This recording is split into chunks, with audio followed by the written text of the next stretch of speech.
Bismillahirrahmanirrahim. Murid dan santri dan pemirsa dimanapun berada, Assalamualaikum warahmatullahi wabarakatuh dan sugeng rahayu semua. Alhamdulillah guru melanjutkan videonya dengan judul Peradaban Baru bagian yang ke-10. Para murid dan santri juga para pemirsa, pada malam hari ini guru macak dadi koboi.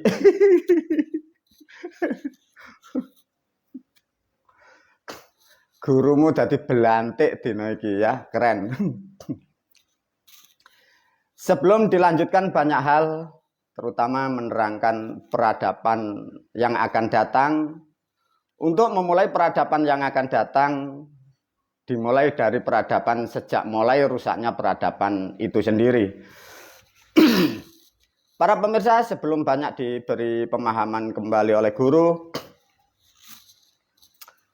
menyampaikan sesuatu karena ini juga di media sosial.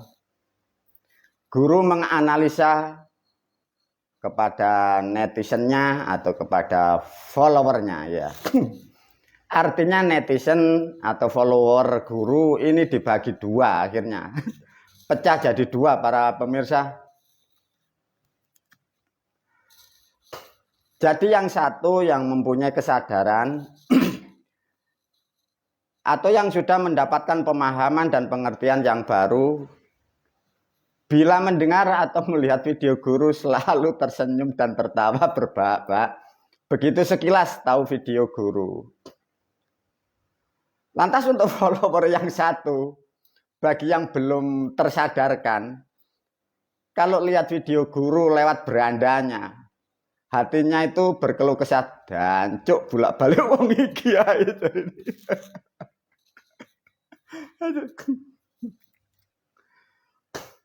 Para pemirsa, jadi followernya guru ini dibagi dua ya. Tadi yang sudah mempunyai kesadaran, kalau ada video guru pasti senyum dan tertawa berbahak-bahak.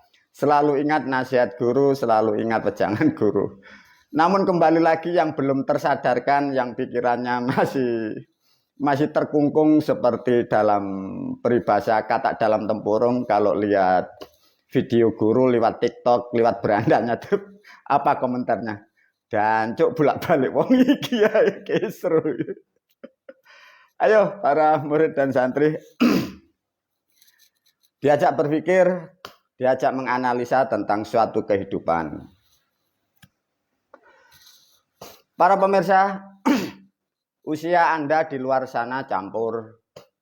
Ada yang masih muda, ada yang setengah tua, bahkan ada yang sudah cukup disebutlah tua.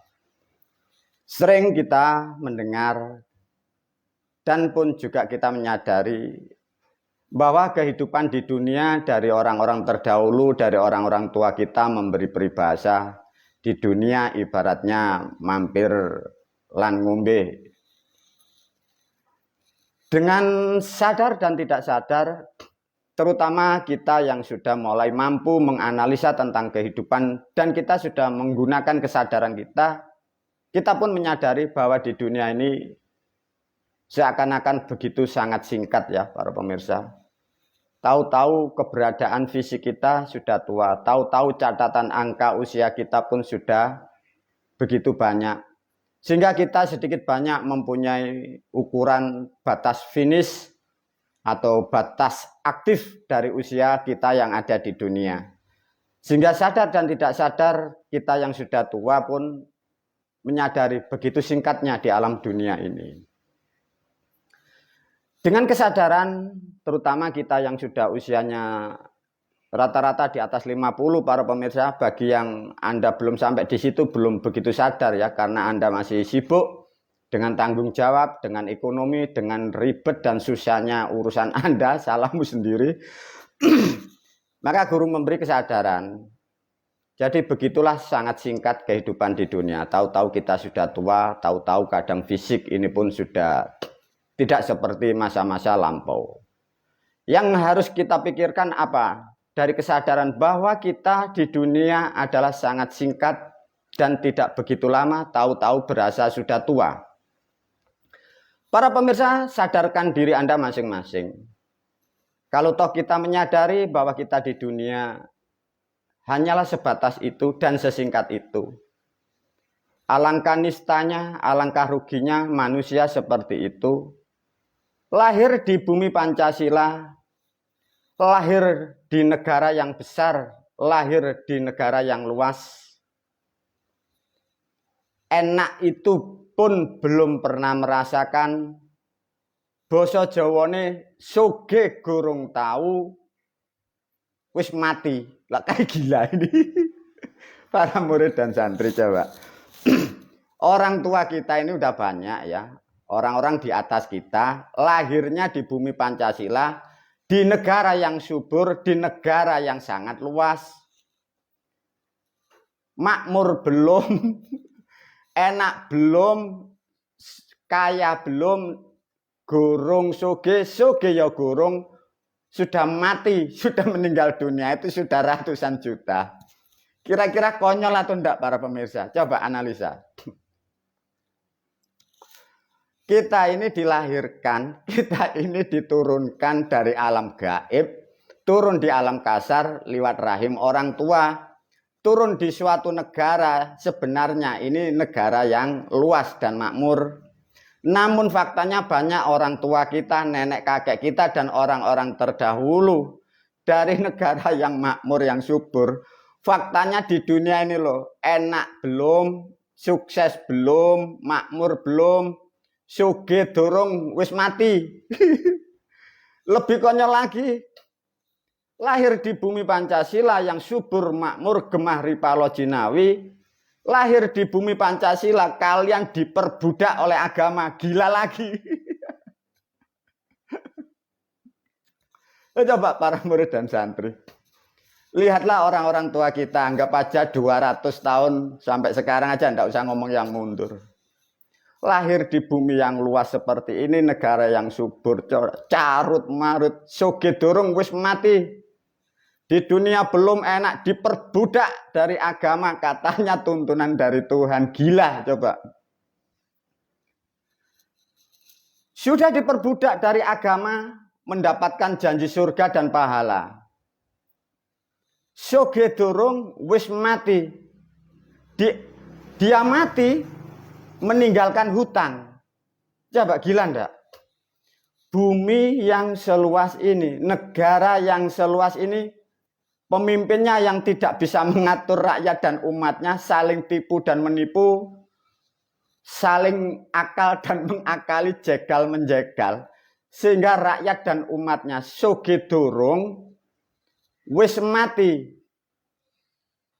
Mati diperbudak dari agama, diyakini agama tuntunan dari Tuhan. Soge dorong mati, ninggal utang nang donya. Belum makmur, belum sukses, belum pernah kaya di bumi Pancasila. Manusia itu mati meninggalkan hutang.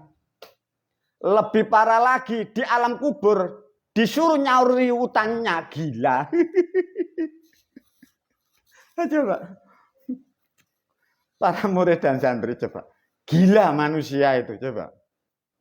Pernahkah kalian berpikir kita ini diwarisi oleh leluhur bumi, negara yang seluas ini? Karena pola pendidikan yang salah, otak yang salah, penjajahan kok katakan tuntunan dari Tuhan.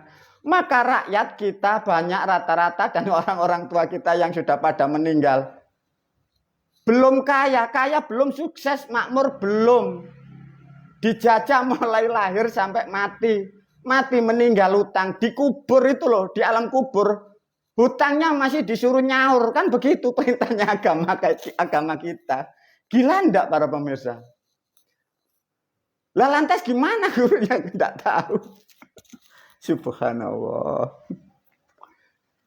Kok bisa ada ajaran kayak gitu? Kok ada ya gitu loh. Sudah mampu, sudah mati di sana itu loh. Disuruh nyaurin, kata kitab kita kan begitu. Lah cuma pemirsa juga bodoh. Di alam sana itu loh ndak ada rupiah, ndak ada kertas, ndak ada logam yang mau disaurkan itu, yang mau dikembalikan. Dikembalikan kemana? Rupa apa? Nah itu loh. Nah hal-hal seperti inilah para murid dan santri. Semoga para pemirsa sangat sadar. Iya ya guru harus gimana. Maka melalui video ini para murid dan santri khususnya pemirsa diajak membuka cakrawala berpikir agar kalian mendapatkan kebenaran. Sehingga hidupmu tidak takut tentang hal-hal yang atas nama surga, neraka, Tuhan, dan sebagainya. Semua sudah aku terangkan di video-video yang lain. Para murid dan santri khususnya juga pemirsa. Agar khususnya kita yang masih ada kesempatan di dunia ini.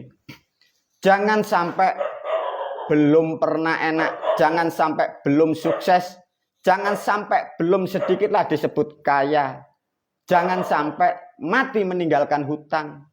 Kira-kira bagaimana? Kalau makmur belum mati ninggal hutang, di kuburan disuruh mengembalikan hutangnya, gila ndak? Agar tidak terjadi seperti itu bagaimana para murid dan santri? Nah ini diajarkan oleh guru. Solusinya bagaimana guru jamakan? Gila semua ini, guru-guru kita gila semua, kurikulum kita gila. Terus gimana? Ya gila semua. Semoga pembicara ini pun juga tidak ikut jadi gila ya.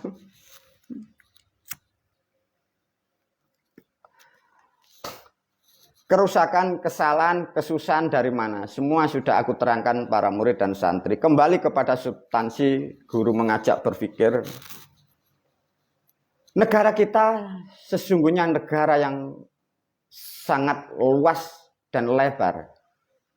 Sesungguhnya kita adalah negara yang besar para pemirsa. Kita bangsa yang tak terukur. Kembali lagi, negara yang seperti ini carut marut dan rusak.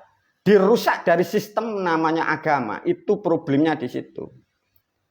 Maka tak akan pernah ada satu manusia yang mampu merubah itu. Sehingga yaitu tadi. Gurung soge wis mati ninggal utang nang kuburan dikongkon nyaur. Gila itu coba. Biar tidak terjadi seperti itu bagaimana? Maka mari kita memulai peradaban ini dengan pemahaman dan pendidikan yang aku tawarkan melalui video, melalui kitab, melalui tuntunan yang sudah aku ajarkan. Untuk membuka cakrawala peradaban baru diajarkan guru tentang sejarah di mana dan diawali dari mana kerusakan itu. Para murid dan santri ini betul-betul dipahami ya. Video ini terangkai semua ya. Video guru terangkai semua. Tidak bisa video satu ini dikatakan benar atau salah. Semua terangkai dengan volume yang lain, dengan keterangan yang lain. Satu contoh guru menerangkan. Dari volume yang ke-9 dan ke-8 sudah diterangkan adanya suatu konsep kerajaan yang rusak. Kerajaan ini isinya kitabnya, kalendernya, kalimatnya, bahasanya diambilin semua, disusunlah menjadi suatu susunan tatanan disebut kerajaan sultan atau sultan, disebutlah kerajaan atas nama agama. Karena merancangnya dengan mencuri dan menghasilkan sesuatu yang buruk, maka gagallah agama itu. Dari agama yang gagal, kerajaannya yang tumbang, kitabnya beredar. Itu problemnya di situ. Dari kitab yang beredar pada masa lampau dibawalah orang-orang terdahulu, itu pun juga leluhur kita, dibawalah ke tanah Arab sana, dikembangkan di sana. Faktanya di sana, karena orang di sana intelektualnya rendah, dia selalu mengikuti karena tidak seperti orang Jawa. Dengan setelah dibawanya ke sana, berkembangnya peradaban itu sampai kembali ke tanah Jawa kembali dan sampai masa-masa dalam penjajahan Belanda itu.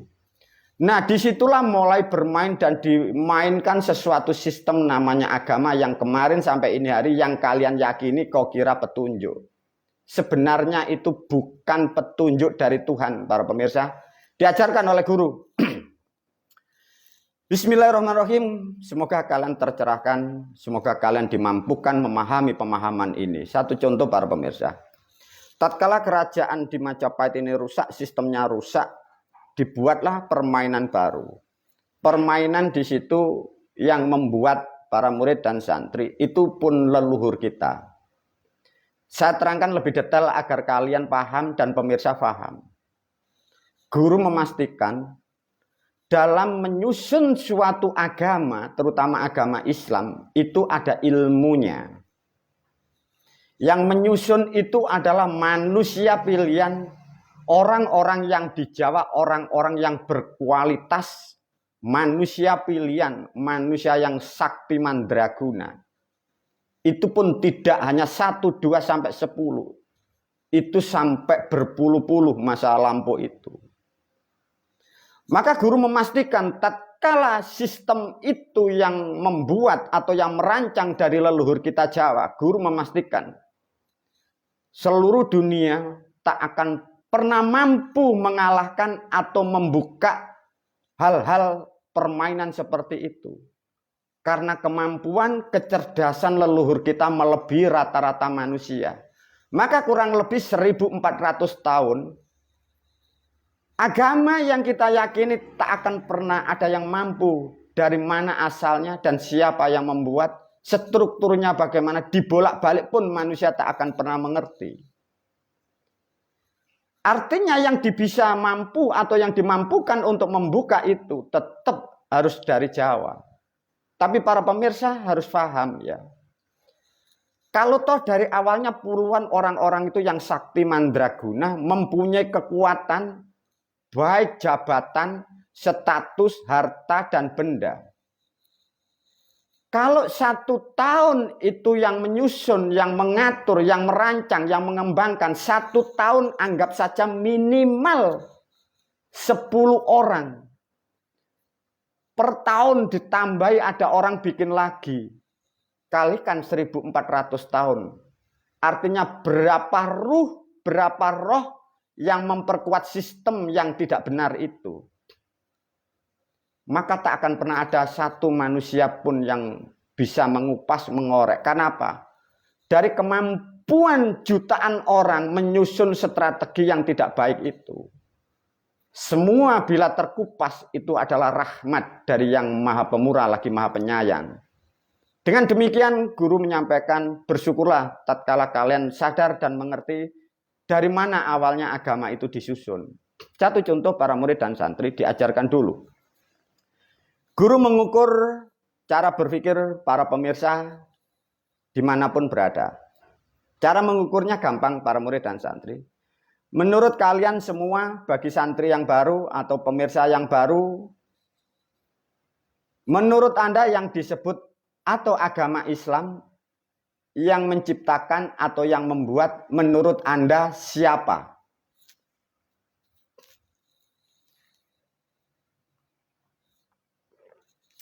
Ayo para pemirsa, jawablah dengan pertanyaan video ini dengan apa yang Anda mampukan. Rata-rata manusia yang tidak mempunyai pendidikan atau yang tidak mengerti atau hanya membaca buku, manusia itu mengilustrasikan, meyakini, dikatakan Tuhan yang membuatnya. No, tidak.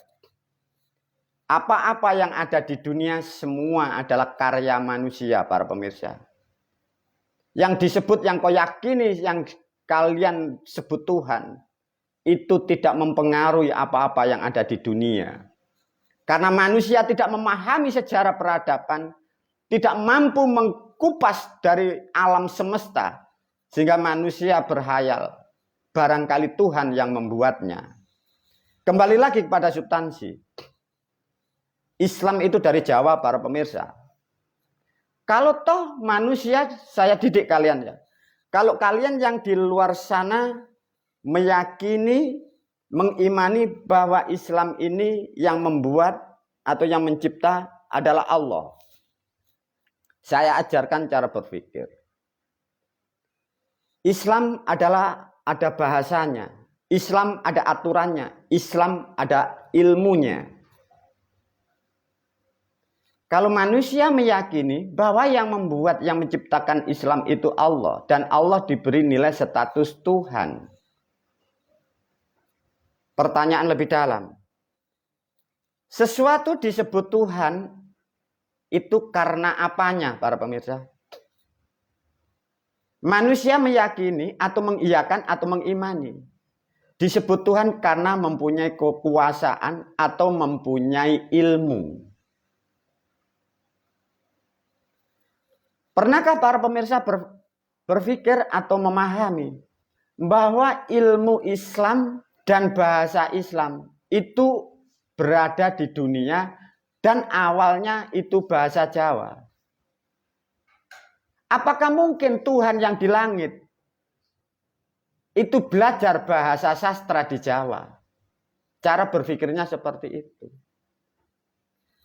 Kalau toh manusia meyakini Tuhan, Tuhan itu berilmu. Kalau toh ilmu itu adanya di bumi, bagaimana jawaban Anda? Sedangkan Anda berhayal Tuhan itu di langit. Sedangkan dimaknakan Tuhan karena berilmu. Karena ilmu itu diterangkan dengan bahasa dan kalimat. Diterangkan dengan bahasa dan angka. Diterangkan huruf dan angka. Artinya selama ini manusia menggambarkan yang disebut Tuhan berilmu itu salah. Sesungguhnya ilmu adalah miliknya bangsa manusia. Manusia yang berilmu itulah jelmaan Sang Maha Kuasa. Sedikit memahami agar kalian tidak salah paham memahami Tuhan. Diajarkan sedikit nanti diurai oleh guru. Sesuai dengan judul sejak kapan agama itu dirancang. Dari video yang ke-9 sudah diterangkan ada dalil inna akramakum indallahi atqakum. Karena manusia terdogma dan terobsesi karena dia merasa bertakwa, sehingga orang lain bisa dikalahkan. Bahkan orang tua yang melahirkan karena beda agama. Orang tua itu kau sisihkan. Orang tua itu bahkan kau hujat kafir, musyrik dan syirik. Leluhur kita membuat statement pertama para pemirsa. Masih ingat di video yang lain. Ada satu kalimat yang disebut di situ. Wa ma khalaqul insan wal jin illa liya'budun. Statement pertama di situ dibuat, dirancang oleh leluhur kita. Dengan harapan apa para pemirsa? Tatkala kalimat ini dibuat, wa ma khalaqul insan wal jin illa liya'budun, diartikan, dikhayalkan manusia yang mendengarkan, mengukur dirinya ini diadakan, diwujudkan hanya untuk ibadah. Sehingga tidak mampu untuk berpikir yang lainnya. Hebatnya leluhur kita membuat statement seperti itu. Manusia yang tidak paham, kau kira itu bahasa dari langit, kau kira bahasa itu sabda Tuhan. Bukan, para pemirsa. Itu statement dari leluhur kita. Statement itu pun juga dari guru-guru saya yang membesarkan saya. Namun saya berkewajiban meskipun itu guru saya, bila itu salah tetap akan aku luruskan karena membawa dampak yang buruk untuk kehidupan di bangsa manusia ini. Jadi start pertama dibuatlah di situ para pemirsa, agar otak manusia ini setak. Sehingga apa-apa yang diatasnamakan agama, Tuhan dan Allah, manusia selalu mengikuti karena sudah dikunci otaknya dari orang-orang terdahulu. Lantas bagaimana, guru? Maka semoga kalian mendapatkan kesadaran yang tepat. Agar kalian tahu, jangan salah mengimani. Yang disebut wa ma khalaqul insan wal jin illa liya'budun, itu buatan leluhur kita. Untuk mempengaruhi orang lain agar mudah ditundukkan, mudah ditaklukkan, dimasukkan jaringannya agar dijadikan pengikutnya. Masa-masa itu dibuat setelah Majapahit itu runtuh atau tumbang. Kalau tidak percaya, diperkuat oleh guru. Tatkala suatu kalimat ini memang sangat sakral dan sulit untuk dibuka, maka leluhur kita membuatlah satu statement. Bahwa kalimat ini yang membawa adalah bangsa malaikat. Dari video yang lain sudah aku terangkan. Mengapa orang-orang terdahulu leluhur kita membuat bahwa bahasa ini adalah bahasa yang dibawa malaikat. Artinya yang membuat kalimat itu dia tidak ingin dituduh, Dia tidak ingin bertanggung jawab dan berharap agar bangsa manusia tidak mampu mengupas dari kalimat itu. Artinya bangsa malaikat yang disebut malaikat Jibril sebagai kambing hitam untuk memojokkan bangsa malaikat, untuk meluruskan, untuk menyampaikan tujuan yang kurang benar itu. Lantas bagaimana guru? Korbannya berapa miliar? Sedangkan peradaban sudah begitu lama. Dengan demikian semoga kalian betul-betul sadar ya, itu bukan suara Tuhan para pemirsa, itu leluhur kita yang membuat. Lantas bagaimana guru? Sebelum masuk guru sedikit memberi cerita. Para murid dan santri, leluhur kita itu kalau Anda tahu zaman-zaman masa lampau ya, leluhur kita kalau mau membuat apapun, terutama menyusun ilmu, leluhur kita dulu itu namanya itu bertapa, bukan berpuasa, bertapa. Tatkala bertapanya selesai, itu masih ada namanya tumbal. Apa artinya? Maka dalam merancang, merumuskan sistem yang disebut agama Islam itu, agar orang lain, manusia yang lain tunduk dan patuh dari konsep itu, leluhur kita itu jumlahnya puluhan, itu bertapa. Setelah hampir selesai, itu diselesaikan dengan ritual. Artinya, otak manusia, ruh dan jiwanya semua sudah ditumbali dengan leluhur kita. Maka mengapa tidak akan pernah manusia berani membongkar itu? Karena semua sudah dikendalikan orang-orang terdahulu. Yang sangat difatalkan, disusunlah konsep itu hanya untuk kepentingan kelompok dan golongan mereka sendiri. Fatalnya di situ. Satu contoh para pemirsa, guru sedikit berbagi. Kurang lebih 4-5 tahun. Guru pun dipanggil oleh para leluhur, oleh para moyang, sebutlah beliau adalah dewa. Dipanggillah saya di tempat tertentu, kurang lebih 4-5 tahun. Guru bercerita sedikit. Di situ rapatlah para leluhur, para moyang atau dewa. Guru mewakili beliau-beliau dengan bahasa yang sederhana. Tatkala berkumpul, guru pun bahasanya itu ditanya atau diadili atau dinasihati. Bahasa Jawanya begini. Ger, leluhurmu gawe agama iku padha mertapa kabeh. Lah sliramu gawe agama kok iso ora ana tumpenge. Coba artinya apa? Para pemirsa yang tidak mengerti bahasa Jawa, 4-5 tahun saya dipanggil oleh para dewa, diberi nasihat atau ditanyakan. Para moyang leluhurmu dalam merancang menciptakan ilmu agama Islam, leluhurmu itu bertapa. Itu minimal setahun satu orang. Ada yang 4 tahun, ada yang 8 tahun, bahkan ada yang 12 tahun untuk menyempurnakan sistem itu. Lantas saya ditanya oleh beliau-beliau, sedangkan kamu kok tidak pakai sistem itu? Mengapa kamu tidak melakukan riyadhah atau bertapa? Itulah bedaku dengan para moyang, itulah bedaku dengan para leluhurku.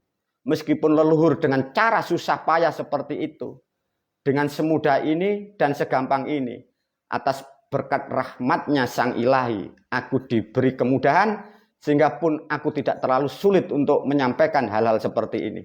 Inilah para murid dan santri, agar kalian tahu, jadi sistem itu leluhur kita yang memang sudah mempersiapkan. Sedangkan tumbal-tumbal sudah ditanam begitu banyak. Artinya guru memastikan seluruh dunia tak akan pernah mampu mengkutik apa-apa yang sudah ditanam oleh leluhur. Karena ini sudah masa dan waktunya hal-hal yang buruk sudah terbongkar. Maka melalui saya dan saya pun mendapatkan amanah dari beliau-beliau untuk menyampaikan kembali dan untuk menyusun kembali. Agar bumi khususnya di Jawa tidak menjadi rusak gara-gara agama yang seperti itu. Para pemirsa, tatkala pertama statement dibuat oleh orang-orang terdahulu bahwa manusia dibunuh otaknya, bahwa manusia diturunkan ke dunia katanya disuruh untuk ibadah. Pahamkan, sadarkan diri Anda. Sesungguhnya kita terlahir di dunia para pemirsa tidak akan pernah ada yang disebut kata ibadah. Itu hanya buatan orang-orang terdahulu. Kalian dan kita menyebutnya leluhur. Namun leluhur itu pun leluhur yang kurang baik karena niatnya demi kepentingan dirinya dan kelompoknya. Para pemirsa, sudah aku terangkan dan aku ajarkan. Sesungguhnya kita terlahir di dunia. Kita wajib dan kita disuruh untuk menikmati isi dunia ini. Maka pandai-pandailah di dunia membuat dan menciptakan kebaikan. Yang paling repot karena fitnah sudah bertebaran melalui agama. Itulah yang jadi kendala di negara kita. Bahkan di dunia sampai sekarang. Manusia bertikai atas nama agama karena mereka tak akan pernah tahu sejarah dari mana. Dengan demikian para pemirsa, Anda harus paham dan harus tahu bahwa kita terlahir di dunia untuk menikmati, untuk mendapatkan sesuatu keberkahan dari dunia ini, terutama kita yang di bumi Pancasila. Tak akan pernah kata ibadah tidak ada. Bahkan bila kita Anda tahu dan ingin mengetahui sejarah para moyang terdahulu, orang tua kita sebelum adanya agama itu tidak akan pernah ada yang disebut ibadah. Beliau-beliau orang-orang terdahulu, mereka duduk semedi, duduk tafakur. Dia hanya menyadari akan dirinya, sadar akan keberadaannya, sadar akan di atasnya ada leluhurnya juga. Karena adanya agama permainan yang sudah diterangkan oleh guru, yang kalian yakini yang dikembangkan di dunia, bahkan dikembangkan di kurikulum yang menjadikan kerusakan di mana-mana, itulah hal-hal seperti itu.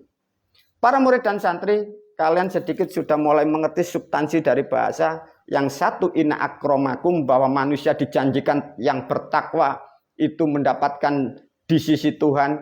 Yang kedua, wa ma khalaqun insan wal jin illa ya'budun, itu semua bukan suara Tuhan. Semoga sedikit memahami ini, kalian betul-betul mampu menerima kebenaran. Wabillahi taufiq wal hidayah, waridha wal inayah. Diteruskan video selanjutnya. Assalamualaikum warahmatullahi wabarakatuh.